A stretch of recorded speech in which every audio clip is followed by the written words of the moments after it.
अस्सलाम वालेकुम जी, मैं हूं मुक़द्दस गिलानी और आप देख रहे हैं द कश्मीर। और मेरे साथ मौजूद हैं शौकत नवाज़ मीर साहब। आज से 2 दिन कबल वफाकी वज़रा और एक्शन कमेटी के दरमियान जो मुज़ाकराती सेशन है वो भी हुआ।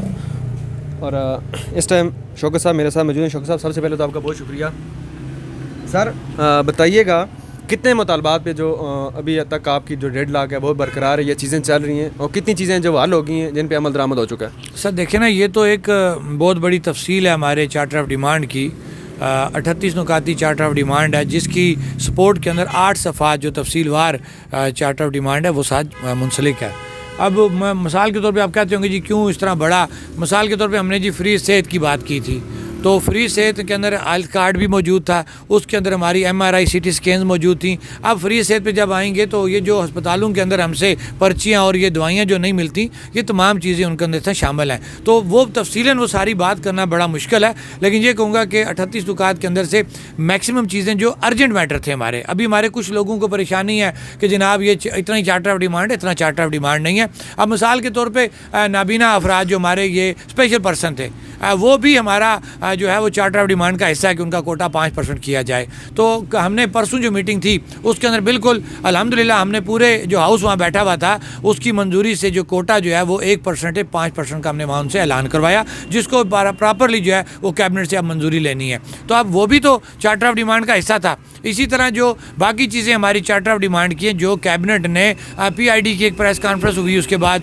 मिनिस्टर साहबान ने बैठ के कहा, तो उसके अंदर तमाम चीज़ें खुद हुकूमत ने जो है वो अनाउंस कर दी हैं, जो चीज़ें हमारे साथ चार्टर ऑफ डिमांड में मौजूद थी। और जम्मू कश्मीर जॉइंट अवामी एक्शन कमेटी की बहुत बड़ी कामयाबी है। हाँ, कामयाबी तब मुकम्मल होगी जब इन चीज़ों का जो फल है वो आवाम को हासिल होगा। मिसाल के तौर पर सेहत कार्ड की बात है, प्रॉपरली सेहत कार्ड जो बहाल हो गया, लेकिन हमने उसको वक्ती तौर पर रिक्वाया 5 से 7 दिन का टाइम हमने मांगा कि कुछ बीमारियां ऐसी हैं कि जो छोटी नौयत की हैं, मतलब अपेंडिक्स है, आपका हर्निया है, या हमारे जचगी के जो मामलात होते हैं, ये ऐसे बीमारियां जो रियासत के अंदर भी हल हो सकता है, इनका इलाज मौजूद है। और रियासत के अंदर प्राइवेट अच्छे अस्पताल भी मौजूद हैं, सरकारी अस्पताल भी रियासत के अंदर ऐसे मौजूद हैं जिनके अंदर ये चीज़ें हल हो सकती हैं। तो बजाय इन छोटी बीमारियों के लिए हम सारे अस्पताल पाकिस्तान के डाल देते और हर्निया वाला और अपेंडिक्स वाला भी जलीलो ख्वार हो, यहाँ पे किराए लगाए वहाँ पे पहुँचे। अगर रियासत के अंदर ये सहूलत मौजूद है तो हमने उनको ये कहा कि हमें कुछ दिन दें, हम आपको पाकिस्तान के अंदर जो सरकारी बड़े अस्पताल हैं उनका नाम भी दे देंगे, और रियासत के अंदर जो हमारे अच्छे प्राइवेट और सरकारी अस्पताल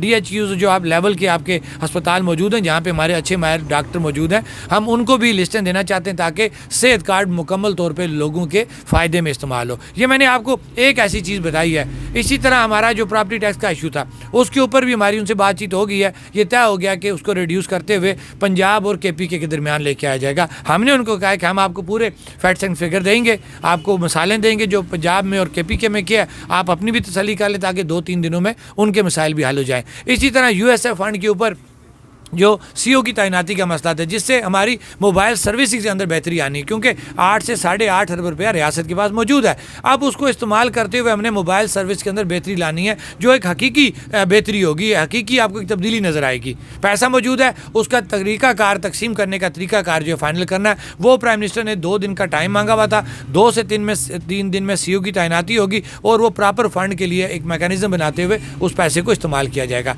इसी तरह दीगर चीज़ें भी मौजूद हैं जो हुकूमत ने खुद अपनी प्रेस कॉन्फ्रेंस के अंदर अनाउंस कर दी हैं। सर बताइएगा, माजरीन की नशिस्तों के खात्मे की बात हो रही थी और उन पे ये कहा जा रहा था इनके फ़ंड जो है वो सीज़ किए जाएंगे या सीज़ कर दिए जाएंगे, उन्हें नहीं मिलेगी। लेकिन उन्होंने फिर भी इस बार आपने एक जलसे में ख़िताब करते हुए ये भी कहा कि अगर उन्होंने वोट भी नहीं देंगे। उन्होंने वोट की बात मैंने नहीं की। देखें, मैंने फ़ंड्स की बात की, मैंने कोटे की बात की, मैंने उनका ये कहा कि जो नए मिनिस्टर बन रहे हैं उनके अंदर वो मौजूद नहीं होंगे।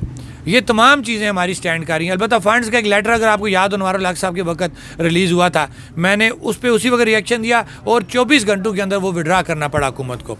हमारा बाकी फ़ंड से कोई मसला नहीं था। हमारा फ़ंड उन 12 सीटों के नाम पर वो जो 2 नंबरी हो रही थी, हमारा उस पर एहतजाज था, जो हुकूमत ने हमारी बात मानी और वो फ़ंड जो है हुकूमत की उस लेटर से विड्रा हुई और वो फ़ंड दोबारा आज़ाद हुकूमत के ख़जाने में ही मौजूद रहे।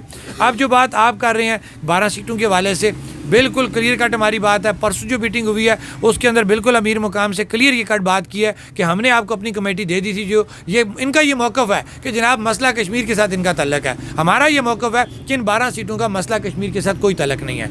उसके लिए सिर्फ आइनी एक प्रोसेस है, क्योंकि थ्रू असम्बली इनको ख़त्म करना है। तो हमने उन्होंने ये कहा था जी कि हम आपसे बैठेंगे, अपनी आइनी कमेटी बिठा के इसका डिसीजन कर लेंगे। सीटें आपकी ख़त्म, अगर सीटें हमारी ख़त्म ना होती तो आपको ये फंड्स और ये रेल पेल इनकी दोबारा नज़र आ रही होती। वही जो 12 सीटों के मेम्बरान हैं वो आपको मिनिस्ट्रियों के अंदर नज़र आते।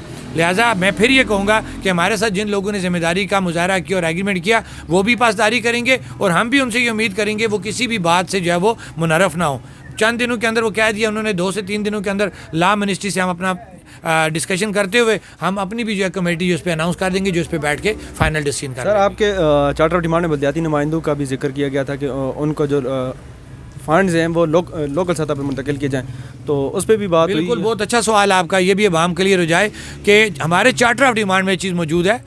इससे पहले भी मैंने गिला भी किया, मैंने कहीं हार्ड बात भी की होगी बल्दियाती कौंसलों के हवाले से, और मैंने बिल्कुल ये बात कही थी कि हर जगह पे बाज़मीर बागैरत लोग मौजूद हैं, हर जगह पे बेज़मीर और बेगैरत लोग भी मौजूद हैं। मेरी बात जिसको बुरी लगती है बुरी लगे, ये मामला तो इन बल्दियाती कौंसलर साहबान का होना था या उन चेयरमैनों का होना चाहिए था जो फ्लैग इस्तेमाल कर रहे हैं। जनाब मैं डिप्टी चेयरमैन हूँ, मैं चेयरमैन हूँ जनाब। तो हमारे चार्टर ऑफ डिमांड में एक्ट 1990 की मुकम्मल बहाली मौजूद है पहले दिन से। हम आज भी उस पर स्टैंड कर रहे हैं। उस दिन भी हमने अमीर मुकाम को क्लियर कट बता दिया है कि बल्दियाती निज़ाम को मान वन एक्ट 1990 के मुताबिक आपको बहाल करना पड़ेगा। किसी भी सूरत हम इस पर कंप्रोमाइज़ नहीं करेंगे।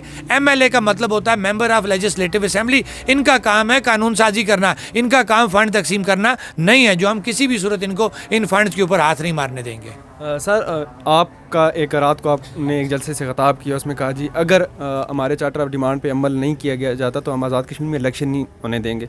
सर ये कुछ बहुत ज़्यादा एडवांस नहीं चीज़ें हो भी रही हैं। एडवांस ठीक, अच्छी बात है। मैं हमेशा मेरा एक जुमला आपने मेरे मुंह से सुना होगा कि अल्लाह से अच्छे की उम्मीद रखनी चाहिए, तो अच्छे की उम्मीद है। लेकिन जो हमारा इनके साथ तजुर्बा है 3 सालों का कि ये कभी भी अपने बात पे पूरा नहीं उतरते, बातों के अंदर डिले करते हैं, कुछ आगे पीछे होने की कोशिश करते हैं। तो हम भी इनको ये एडवांस बता दिया हमने इस दफ़ा कि हम इकट्ठे हुए हैं चार्टर ऑफ डिमांड के ऊपर।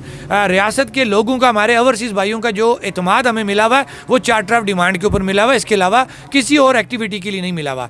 तो जब तक चार्टर ऑफ डिमांड मुकम्मल नहीं होता, जाहिर बात है 12 सीटें भी उसके अंदर हैं, जब तक ये चीज़ें सेटल नहीं होती तो आप क्या समझते हैं कि इस रियासत के अंदर कोई बड़ी एक्टिविटी ये अवाम होने देगी? हम चाहेंगे भी ये अवाम नहीं होने देगी। ये अवाम जुड़ चुकी है, ये अवाम किसी भी सूरत इन 12 सीटों के ऊपर और चार्टर ऑफ डिमांड के ऊपर कोई कंप्रोमाइज़ नहीं करेगी। सर एक्स प्राइम मिनिस्टर हैं जो हमारे चौधरी अनवारुल हक साहब, वो ये बात करते हुए बहुत सारे अपने प्रोग्राम में नज़र आए कि शौकत नवाज़ मीर साहब को पहले पता था कि हमारी हुकूमत आने वाली है या नई हुकूमत आएगी हम उससे, वो कहते हैं कि सारे एक पेज पे थे। इस वाले से क्या कहेंगे? सर देखें, वो इतने बच्चे नहीं हैं और दुनिया चांद पे पहुंच गई है, ग्लोबल विलेज है दुनिया। क्या उनको नहीं पता था कि अदम एतमाद आ रही है? क्या आपको नहीं पता था? क्या पहले चौधरी लतीफ़ अकबर साहब का नाम नहीं आया? क्या उसके बाद चौधरी यासीन साहब का नाम नहीं आया? क्यों वो बच्चों वाली बातें करते हैं? ज़ाहिर बात है ये वो एनालिसिस हैं जिनको हम भी देख के बात कर रहे थे, और ज़ाहिर बात है कि हम उनके करीब थे, उनके सिस्टम के करीब थे, तो हमें बेहतर पता लग जाता था जनाब आज इनके कमरों में बैठ के किसको बुलाया जा रहा है, किसको एतमाद में लिया जा रहा है, कौन किस चीज़ की डिमांड कर रहा है। ये बातें बाहर निकल आती हैं। अब ऐसी कोई बात नहीं जो कमरों में आप बैठ के करें और वो बाहर ना निकले। तो अनवारुल हक साहब इतने मासूम या इतने सादा नहीं हैं। शौकत साहब एक बात और बताइए, फैसल मुमताज़ राठौर साहब आपके घर आए, उसके बाद वो अमीर मुकाम से मिलते हैं, उसके बाद वो फैसल मुमताज़ राठौर से मिलते हैं, फैसल मुमताज़ राठौर साहब मिलते हैं साकिब मजीद साहब से। उसमें अवाम में गुस्सा पाया जा रहा है, काफ़ी सवाल भी उठाए जा रहे हैं आप पे भी और उन पे भी, क्या कहेंगे इस सवाल से? सर देखें, अवाम का गुस्सा बजा है क्योंकि अवाम को हर चीज़ का नहीं पता होता। वो एक जर्नल एक चीज़ देख रही होती। जर्नल चीज़ क्या है कि नाती एक्शन कमेटी के लोगों के ऊपर राजा साकिब मजीद और उसकी पूरी टीम ने दहशतगर्दी करते हुए इस इंतज़ामिया, इन अदारों, इन मजिस्ट्रेट, इन पुलिस की आशीर्वाद की लेते हुए स्टेट फायर किया और हमारे नौजवानों को शहीद किया। तो जाहिर बात है हम किस तरह उससे पीछे हट सकते हैं। हाँ, अब हमारे चंद लोग वो हमारे हमदर्द हैं, वो कभी एक्शन कमेटी के मेरी ज़ात या किसी के ख़िलाफ़ नहीं है। उनका एक गुस्सा होता है, वो गुस्सा हमने सुनना है, क्योंकि मैंने हमेशा ये बात की कि शौकत नवाज़ मीर की कोई हैसियत नहीं है। शौकत नवाज़ मीर अगर आज को इस वक्त आपको इंटरव्यू दे रहे हैं ना, आप उससे टाइम ले क्या इंटरव्यू देने के लिए, तो उसके पीछे अवाम है, एक्शन कमेटी है। तो एक्शन कमेटी के लोगों का और अवाम का ये गुस्सा बजा है। हाँ, वहाँ पे हमारी सिर्फ ये डिबेट चल रही थी। मेरे एक भाई हैं वहाँ पे, बाक्श, उनका बड़ा अच्छा किरदार है तहरीक के अंदर, कि मैं उनको ये कह रहा था कि हमने एक तरीकाकार तय किया हुआ है और उस तरीकाकार के मुताबिक मैं किसी के गलत एक्ट को डिफेंड नहीं कर रहा, ना भी करूँगा ना उस वक्त कर सकता था। सिर्फ हम उनको ये कह रहे थे कि आज हम एक जिस इवेंट पर आए हमें उसी पर बात करनी चाहिए। यहाँ पर सारे लोग एक ही जलसे को और एक बंदे को लेकर शुरू हो गए जो कि इतनी अहमियत नहीं रखता था। आप ये करें कि जो कोर मेंबर है उन्होंने एक कमेटी वहाँ पे लोकल बनाई है, उस कमेटी की रिपोर्ट आ जाएगी जो तरीकाकार है। इससे पहले भी कई मेंबरान ने खिलाफ वर्जी की, हमने उनको शो का नोटिस जारी किए और उससे उसका हल निकाला। यहाँ पे भी एक तरीकाकार है, लोकल कमेटी की जो बनी हुई वहाँ पे उसकी हमारे पास रिपोर्ट आएगी और Jammu Kashmir joint army action committee 4 ही उस पर जो अपना फैसला देगी। हम किसी के पाबंद नहीं है, लेकिन हम लोगों की ख्वाहिशात, जो चंद लोगों की ख्वाहिशात हैं, हम उनके ऊपर भी फैसला करने के पाबंद नहीं है। हमने अक्सरियत को देखना है, अवाम को देखना है कि अवाम की बेहतरी के लिए हमें क्या करना चाहिए। इससे पहले भी हमने फैसले किए और अवाम की बेहतरी के लिए किए। इंशाअल्लाह हमारे तमाम लोग एक्शन कमेटी पे मुकम्मल एतमाद रखें। ये छोटी मोटी चीज़ें घरों में भी लगी रहती हैं, वो भी मेरे अजीज़ हैं, सवाल पूछना उनका हक़ है, जवाब देने के हम पाबंद हैं। तो इन चीज़ों को किसी को भी परेशानी करने की ज़रूरत नहीं है। पहले भी हम इकट्ठे थे, आज भी इकट्ठे और इंशाल्लाह आगे भी इकट्ठे रहते हुए इन तमाम मसाइल का हल करेंगे। सर, एक इशू जो इस वक्त रियासत में सबसे ज़्यादा चल रहा है वो पंच टीवी ने उस पर कॉल भी दे रखी है बिजली और सर्विस के हवाले से। तो यहाँ पे भी लोड शेडिंग तो है ही है, लेकिन 2 या 3 दिन से ज़्यादा कि बाद इलाकों में बिजली नहीं है, लोग एहतजाज करते हैं, उनके खिलाफ FIR दर्ज की जाती हैं, बिजली भी नहीं दी जाती। तो इस पर क्या कहेंगे? ये भी आपने बड़ा अच्छा सवाल किया, क्योंकि एक अवाम क्लियर होना चाहिए कि यहाँ पे जी हम एहतजाज करते हैं लोड शेडिंग के खिलाफ, रोड बंद करते हैं तो FIR हो जाती है और कहते हैं जनाब बिजली नहीं चल सकती। क्या कहते हैं? लोड नहीं बर्दाश्त होता और इनको हमें जी वो करनी पड़ती है लोड शेडिंग। तो ये कल परसों जितना बड़ा जलसा हुआ ये तो फ्री चलता रहा, वही डिवीज़न है ना, बाग भी उसी डिवीज़न में आता है। तो अब तो इनको ये जवाब देना पड़ेगा। अब तो मैं बिल्कुल, हो सकता है मैं उनकी 16 की तारीख जो कॉल है मैं उसमें उनको रिक्वेस्ट करता कि यार मार्जिन दे दो या कोई सिस्टम में प्रॉब्लम है। अब ये इस काबिल नहीं है, ये बेईमान है, ये झूठे हैं। अगर जलसे की वजह से पूरे बाग के अंदर 24 घंटे बिजली चल सकती है तो फिर रावला कोट या पुंछ पूरे के अंदर जो ये लोड शेडिंग का ड्रामा बनाया गया, अब किसी भी सूरत से कोई कंप्रोमाइज़ उनको करना ही नहीं चाहिए। हालांकि मैं बड़ा सॉफ्ट बंदा हूँ, लेकिन ये जो उस दिन जलसे की बिजली चलती रही और हमारे पुंछ के लोग जो अंधेरों में जलीलो ख्वार हों, अब कम अज़ कम मैं उनको ये नहीं कहूँगा कि इनके साथ कोई नरमी की जाए। बहुत शुक्रिया शौकत साहब आपका। जी सुना शौकत साहब की ज़बानी बहुत सारी चीज़ें, और इंशाल्लाह नेक्स्ट भी बहुत सारी जो चीज़ें इन पे इनके साथ डिस्कस जो है जारी रहेगी। दीजिए इजाज़त, अल्लाह नेगहबान।